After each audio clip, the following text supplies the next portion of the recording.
will do it again. We don't have problem, of course. Let's come to the internal situations. Are negotiations with the different opposition groups still a realistic option, or do you think you have to fight this conflict out till the bitter end? Dialogue is the strategic option. Whatever you do, whatever other option you have, you need a dialogue, at least to make sure that you can do something peacefully. But as long as you have terrorism, and as long as the dialogue didn't work, you have to fight the terrorism. You cannot keep just making dialogue while they are killing your people and your army. But you could have a dialogue with those who are not terrorists. We had dialogue last summer, and we kept inviting them. Some of them accepted the invitation, and they made dialogue, and they participated in the elections in the parliament, and they had some seats in the parliament, and they have portfolios in the recent government last week. But they got only 2% in the last elections. Yeah, this is not our fault. We don't have to offer them the percentage. So we don't create the government. Would you be ready to talk also to the opposition in exile? Yeah, and we announced that. We said we are ready to talk to anyone. Would you be ready to discuss and negotiate also with rebels if they lay their weapons down? Definitely, and we did, and we absorbed them, and some of them live normal life now. They don't have any problem. You would be ready to talk to everybody if he lays his weapons down? Of course. Even before, we started talking before they lay down their weapons, in order to get that result. What about the Kofi Annan plan? Mm-hmm. Has it failed? No, it shouldn't fail, and Kofi Annan is doing so far difficult but good job. We know that he has many obstacles, but it shouldn't fail. This plan is a very good plan. What is his main obstacle? The main obstacle that many countries didn't want it to succeed, so they offer political support, and they still send armaments and send money to terrorists in Syria. They want it to fail this way. Who sends the weapons to your country? Who is the country who is supporting the rebels most?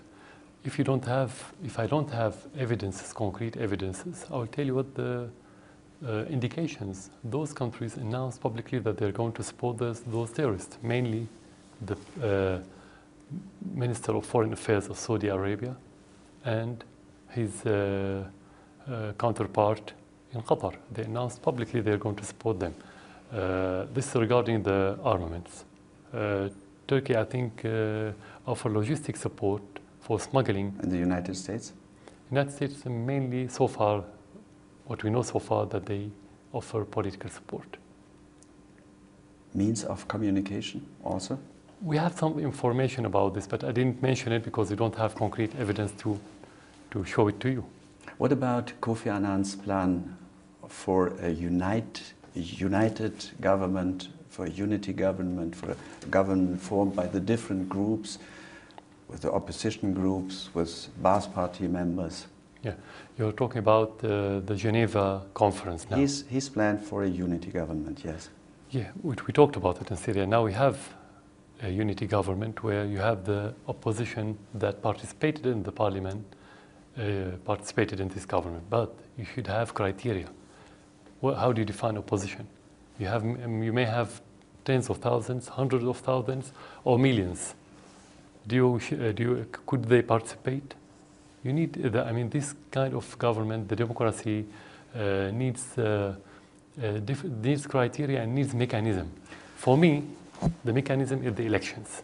If you represent the people, you go to the election, you run the elections, you win seats, you can come to the government. While if you're only opposition but you don't have any seat in the parliament, who do you represent? Yourself? When are the next elections? Which elections? Yeah, you were talking about the election. The next election. No, I'm talking about the parliamentarian. I'm talking about the parliamentarian. It was only 2 months ago. Yeah. Or a month ago. But for example, the opposition in exile didn't participate in these elections. Would you accept members of the opposition in exile to participate in an interim, let's call an interim government? If they can comply with our rules, with our laws, they not participated in criminal acts or asking the NATO or any other country to attack Syria, which is against our law, they have the right to participate. We don't have problem. Many of the opposition in Syria inside Syria participated. Why to ban the opposition outside from this participation? We don't have any reason as government. A man like Galyoun, or he's the president now of the National Council, you would be ready to accept them? It's not about the names or the position, it's about the principles. We have to go back to the file. Does he have anything legally to ban him from being part of these elections or not? So this implies on everyone. So it's not about names.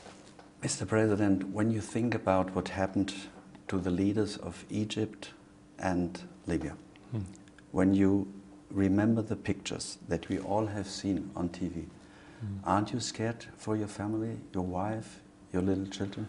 No, if I want to describe two different situations you're talking about, describing what happened to al-Qaddafi, this is savage. This is crime. Whatever he did, whatever he was, nobody in the world can accept what happened to kill somebody like this. What happened to Mubarak is different. It's a trial.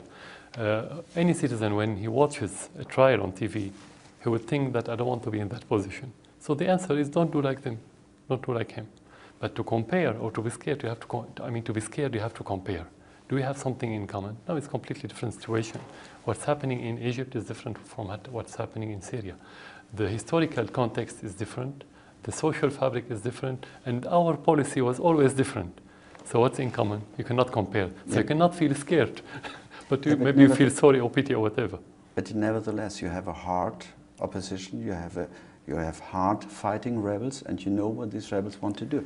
So my question, I repeat it: aren't you scared for your family? The most important thing is that when you do things that should be in compliance with your convictions, this is where you can feel relaxed. You don't scare, because the people can disagree with you, but at least trust you that you are doing something for the interest of your country. When you defend your country, why to be scared?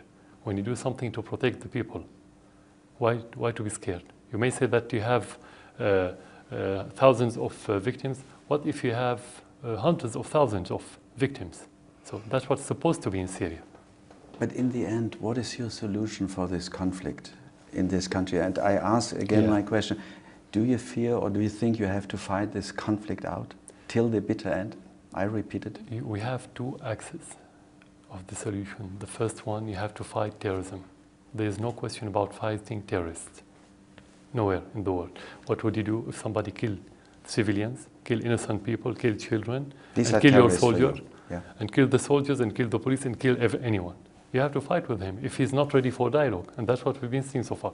The other axe is to make dialogue with different components, political components, and at the same time to have reform, to participate everyone, and the people will decide who should be our representative, or the people's representative, through the ballot box. Couldn't these reforms come a little bit faster? It's subjective things. You think it's faster, I think it's slower. But at the end, the principle is that you do as fast as you can without paying a heavy price or without having a lot of side effects. So as fast as possible, and that's not related to me or to the government or to the state, that's related to the objective circumstances in Syria. Mr. President, our time is running out. Where would you like to see your country in 2 years? What is your vision for Syria? I would like to see it in every year in prosperity. Prosperity means better economy, better in every aspect, culturally and whatever, but that needs security. Without security, you cannot dream about prosperity. That's how I see it. Mr. President, thank you very much for this interview. Thanks for you. Good luck for your country, and especially peace, freedom, and democracy.